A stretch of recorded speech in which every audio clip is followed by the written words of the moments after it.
Bab 097. 13. Kau sudah bangun. Suara bariton di sisi kanan ruangan membuat Rania menoleh. Memandangi pria itu dengan sorot berkaca-kaca. Koko, lepaskan ikatan ini sekarang. Cek, setelah berusaha menipuku, kau masih berharap dilepaskan. Angga beranjak dari tempat duduknya, mendekati Rania yang sedang duduk di tepi tempat tidur. Aku akan memberimu kesempatan untuk hidup. Caranya gampang, kamu hanya perlu menuruti semua keinginanku. Tak ada respon apapun dari Rania, ia tetap geming. Sibuk dengan isi pikirannya sendiri. Hal pertama yang harus kamu lakukan adalah... Tangan kanan Angga membelai lembut rambut panjang Rania. Melupakan Arkan. Lupakan semua perasaan yang kau punya untuknya. Melupakan. Kali ini Rania memberanikan diri mendongakkan kepala, menatap Angga yang sedang berdiri di hadapannya. Sekalipun aku tidak pernah membalas perasaannya karena perbedaan di antara kami, tapi dia tidak pernah berhenti mencintaiku. Lantas, bagaimana mungkin aku melupakannya begitu saja? Rania, sentak Angga dengan kesal. Pelestol yang sejak tadi ia pegang, kini diarahkan ke K3P4 Rania. Kau benar-benar ingin mati. Bukannya memang itu tujuanmu? Sanggahnya, menatap pria itu dengan sorot mata memerah berkaca. Kenapa sekarang kamu ragu melakukannya? Pertanyaan yang terlontar dari mulut gadis di hadapannya ini, bagai tamparan keras yang akhirnya membungkam mulut Angga. Ia pun tidak tahu, kenapa hatinya menyimpang sejauh ini. 14. Gadis bodoh. Pada akhirnya hanya kata itu yang dapat terucap dari mulut Angga, sembari menurunkan S3 jata api tadi, dari dahi Rania. Dengar aku baik-baik, kau tidak akan pernah bertemu dengannya lagi. Dan kau tidak akan punya kesempatan untuk membalas perasaannya. Angga berbalik pergi dari kamar itu untuk menyembunyikan rasa cemburu yang meluap-luap, tapi tak dapat diselesaikan karena hati dan logikanya sedang tidak sejalan dengan semua rencana yang ada. Mendengar penuturan Angga membuat Rania beranjak dari posisi duduknya. Menyeret langkahnya ke depan pintu yang terkunci dari luar. Tolong lepasin aku, lepasin. Kedua tangan yang terikat kuat di belakang tubuhnya membuat Rania tak dapat berbuat banyak kecuali berteriak dan menggandang pintu dengan telapak kakinya. Hal itu pun percuma karena Angga seakan tak mendengar teriakan itu.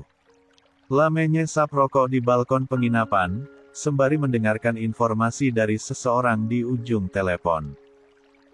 Anggota kita berhasil dilumpuhkan oleh petugas kepolisian dan TNI. Misi failed. Denyut di kepala Angga semakin menjadi. Namun, ia berusaha tetap tenang tanpa umpatan kesal yang biasanya terlontar ketika rencananya berjalan tak sesuai ekspektasi.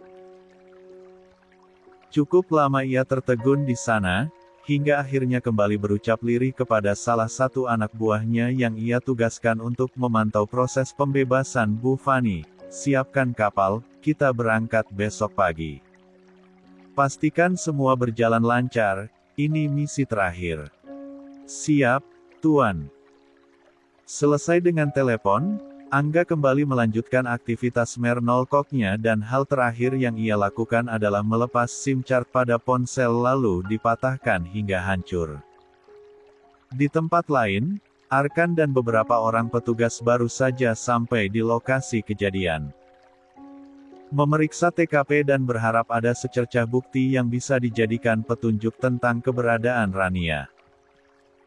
Beberapa saksi yang menyaksikan kejadian itu, turut dimintai keterangan, tapi sayang hal itu tidak cukup untuk dijadikan bukti, karena menurut keterangan, mobil yang membawa Rania tidak menggunakan plat nomor. Pasti masih di kota ini. Rusdi yang sejak tadi berdiri di ambang pintu pembatas ruangan, menoleh kepada Arkan. Besok pagi, penyidikan lanjutan akan dilaksanakan. Sekarang, kamu istirahat saja. Apa Bang Arman sedang di kantor reskrim? Tanya Arkan, tanpa menanggapi ucapan Rusdi sebelumnya. Dia pasti tidak akan diam saja setelah tahu adiknya diculik, kan? Yo pasti itu. Jangan meragukan komandan. Tapi, ya semua harus sesuai prosedur. Kamu pulang dulu, pokoknya besok pagi banget, aku pastikan kita menemukan titik di mana Rania berada. Yakin karo aku, Rania pasti baik-baik saja. Aku bukannya melarang, tapi sudahlah jangan terlalu memikirkan dia. Dari ucapan komandan, sepertinya dia tidak akan membiarkan kamu mendekati adiknya lagi, lanjut Rusdi sebelum akhirnya keluar dari ruangan itu. Meninggalkan Arkan yang masih diam mematung dengan tatapan bingung. Peringatan Arman yang memintanya untuk berhenti peduli kepada Rania, membuat Arkan kehilangan kepercayaan diri untuk beberapa saat. Ia merasa, Arman bisa menangani ini semua, tanpa harus ada campur tangannya. 15. Arkan harus berhenti sebelum semakin jauh. Harus menepis semua perasaan yang bersemi untuk gadis itu. Ya, semuanya harus diakhiri sebelum memulai apapun. Pikiran yang semakin semrawut Arkan bawa sampai ke mes TNI. Ia memilih beristirahat di sana, ketimbang pulang ke rumah orang tuanya, karena ia yakin, saat ini Bu Nera sudah tahu tentang kabar penculikan itu dan pasti akan mengolok-olok Rania. Tubuhnya rebah di atas single bed, menatap nanar ke arah langit-langit yang begitu remang di atas sana. Sesaat, ia mencoba memejamkan mata, berharap bisa tertidur dan melupakan keinginannya, esok hari. Namun, semakin dicoba yang terjadi malah sebaliknya. Arkan berguling kanan-kiri dengan gelisah sebelum akhirnya kembali bangkit dari posisi berbaringnya. Meski ini untuk terakhir kali, aku harus memastikan dia baik-baik saja. Keraguan yang sempat hadir kini melebur menjadi keberanian dan cenderung nekat. Berganti pakaian yang tidak biasa, menyiapkan segala S3 jatah yang dibutuhkan. Di tengah pekatnya malam, ia melajukan motor pribadinya yang sudah lama tersimpan di area gudang belakang mes. Tak butuh waktu lama untuk sampai di tempat tujuan. Tapi, berbeda dari biasanya. Kali ini Arkan menunjukkan gelagat yang mencurigakan. Melangkah mengendap-endap sambil memakai masker untuk menutupi sebagian wajahnya. Dari balik tembok pembatas, ia memandang ke arah ruang tahanan sementara, kantor Bareskrim Polri. Terlihat, beberapa orang petugas sedang berjaga di depan. Arkan kembali geming, memikirkan cara agar bisa masuk ke dalam ruangan itu, tanpa menimbulkan huru-hara. Di tengah pikiran yang semakin berat, Arkan kembali memandang ke depan dan mendapati dua petugas yang sedang berjaga itu, tidur dengan posisi duduk. Kesempatan itu pun dimanfaatkan sebaik mungkin. Kembali berjalan mengendap-endap, hingga akhirnya sampai di depan dua petugas kepolisian itu. Tangan kanannya terulur, meraih kunci yang menggantung di pinggang salah satu petugas. "Huem!" Eluhan dari pria di hadapannya, membuat Arkan sempat mengurungkan niat. Kemudian kembali berlanjut. Setelah mendapatkan kunci, ia kembali melangkah cepat, menuju ruang tahanan sementara. Dari puluhan orang yang berhasil dilumpuhkan, Lydia menjadi salah satunya. Janji Angga yang berkata akan mengembalikan kehidupannya yang dulu, kini bagai angan belaka. Malah sekarang, hukumannya akan semakin berat. Di antara puluhan orang itu pula, ia menjadi satu-satunya masih berjaga. Ia memandangi Bu Fani yang sudah terkapar dengan badan penuh luka karena terus memberontak sejak aksi kaburnya gagal. Namun, perhatiannya itu segera teralihkan saat mendengar langkah kaki dari jarak beberapa meter.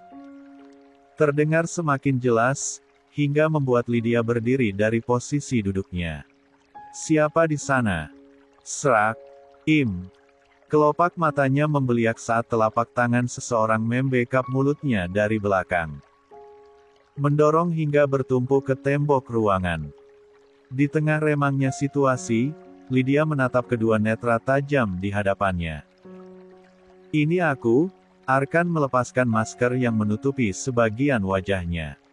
Kemudian mengarahkan P1 ke area leher Lydia. Aku tidak akan berbasa-basi dan juga tidak akan ragu untuk menghabisimu di sini. 16. Sekuat tenaga Lydia mencoba melepaskan telapak tangan Arkan dari mulutnya. Apa yang kau inginkan dariku, BR3 Sek? Set. PLS for you kecil itu semakin menempel di leher Lydia. Aku tahu, kamu pasti tahu sesuatu tentang rencana Angga, kan? Sekarang katakan, apa yang dia rencanakan untuk Rania? Di mana dia? Seringai tipis tergambar di wajah pucat Lydia. Sama seperti Angga, sejak kecil ia juga tumbuh di lingkungan yang sama dengan Arman, dan ia tahu jelas semua rencana teman masa kecilnya itu. Kamu terlalu sibuk memikirkan gadis itu sepanjang hidupmu, sampai kamu tidak sadar jika selama ini, banyak orang yang siap untuk menghancurkan hidupmu. Angga bertingkah seperti ini, bukan hanya karena dia ingin balas dendam kepada keluarga Mas Arman.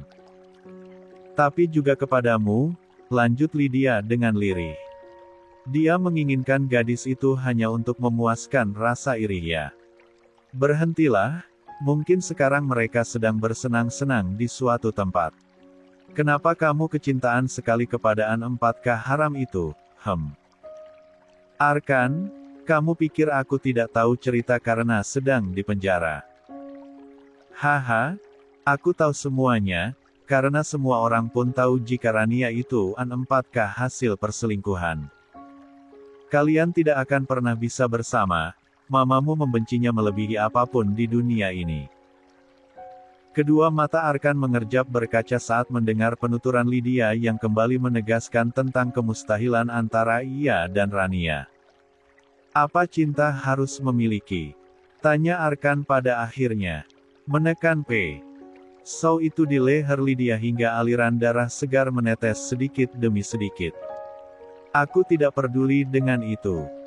Sekarang katakan, di mana Angga berada? Jika tidak, aku sendiri yang akan menyeretmu ke hadapan malaikat maut. Wajah Lydia semakin pucat, dahinya pun berkeringat saat merasakan perih di area lehernya. Jika rencana ini berhasil, dia bilang akan naik kapal ke perbatasan Indonesia-Filipina dari pelabuhan.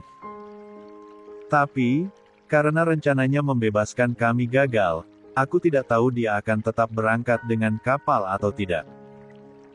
Jawaban itu sudah cukup baginya. Arkan menghempas tubuh Lydia hingga jatuh terduduk di lantai ruangan.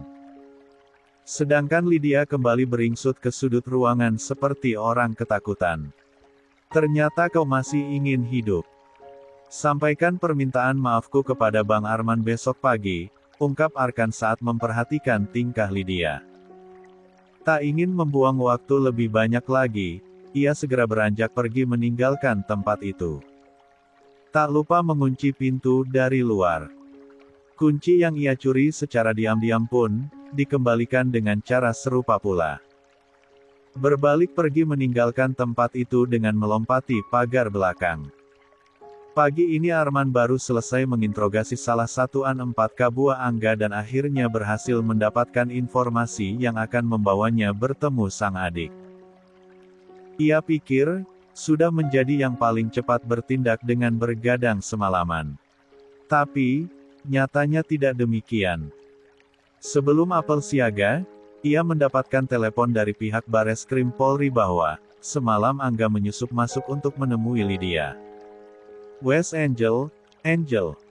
Rusdi membanting ponsel yang berisi pesan yang dikirimkan salah satu anggota Bareskrim kepadanya.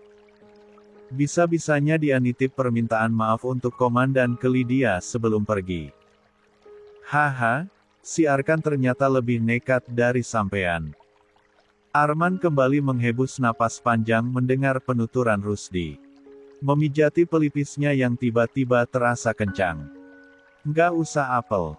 Kita langsung berangkat ke pelabuhan sekarang. Khawatir Rania dibawa lari Angga, atau dibawa lari Arkan. 17. Rus. Menoleh menatap tajam ke arah Rusdi. Kamu pilih kaki kiri atau kaki kanan? Heh. Pelahan ia mundur dengan ekspresi panik. Enggak dua-duanya. Aku pilih komandan, Elope Yupul pokoknya. Arman meraih rompi anti pelurunya, berangkat sekarang. Kalau Chelsea nanya, jangan dikasih tahu. Aku takut dia nekat dan nyusul ke lokasi. Siap. Cepat-cepat Rusdi memakai perlengkapannya, lalu menyusul Arman yang sudah beranjak pergi lebih dulu. Arman mengambil tindakan cepat, bukan hanya karena ingin cepat-cepat menemukan Rania, tapi ia juga khawatir dengan Arkan. Di pagi yang sama Rania sudah sampai di salah satu pelabuhan lama di pinggiran kota Jakarta. Cukup jauh dari pusat kota, hingga memungkinkannya berbagai transaksi ilegal berjalan dengan lancar. Pas. Seorang pria parubaya tersenyum sumringah saat mendapatkan bayaran tinggi yang melebihi ekspektasi. Kapal sudah siap, silakan naik sekarang. Pria bertubuh kekar itu mengangguk kemudian berbalik kembali ke mobil di mana Angga dan Rania sedang menunggu. Melambaikan tangan saat melihat sang ketua memandanginya dari jendela mobil yang terbuka. Bos, kapal siap. Senyum sumringah tergambar jelas di wajah Angga. Menoleh kepada Rania yang terlihat pasrah dengan kondisi kaki, tangan terikat dan mulut tertutup lakban. Namun, detik berikutnya, brum, bak. Kedua mata Angga membulat sempurna ketika melihat dengan mata kepala sendiri, An-4K buahnya ditep rak motor hingga tubuhnya terhempas ke udara lalu jatuh terlentang tak sadarkan diri di atas tanah. Rania yang tadinya lemas, kembali menegapkan posisi, memandangi pria di luar sana, seraya berusaha melepaskan diri. Kedua tangan Angga tercengkram kuat pada kemudi. Matanya diliputi amarah yang meluap-luap seperti kobaran api. Si Empatlan. Ya, siapa lagi kalau bukan Arkan. Setelah menabrak pria tadi, ia segera turun dari motor, dan tanpa melepaskan helm yang menutupi kepala, kedua kakinya melangkah cepat mendekati mobil sembari menarik S3 Jata LAR 4S panjang yang sejak tadi menggantung di punggungnya. 18. Dor. 2 T3-4 diberikan Arkan pada ban mobilnya, membuat Angga tak bisa melancarkan aksi untuk membawa Rania kabur dari tempat itu. Mau tidak mau ia harus menghadapi situasi ini. Langkahnya terus berlanjut ke arah mobil di depan sana. Memandangi Rania yang juga sedang memandanginya dengan sorot berkaca-kaca. Arkan benar-benar tidak sabar, meraih gadis itu dalam dekapannya. Tinggal beberapa langkah lagi, dan keinginannya itu harus terhalang karena tiba-tiba saja, beberapa mobil menghadang langkahnya.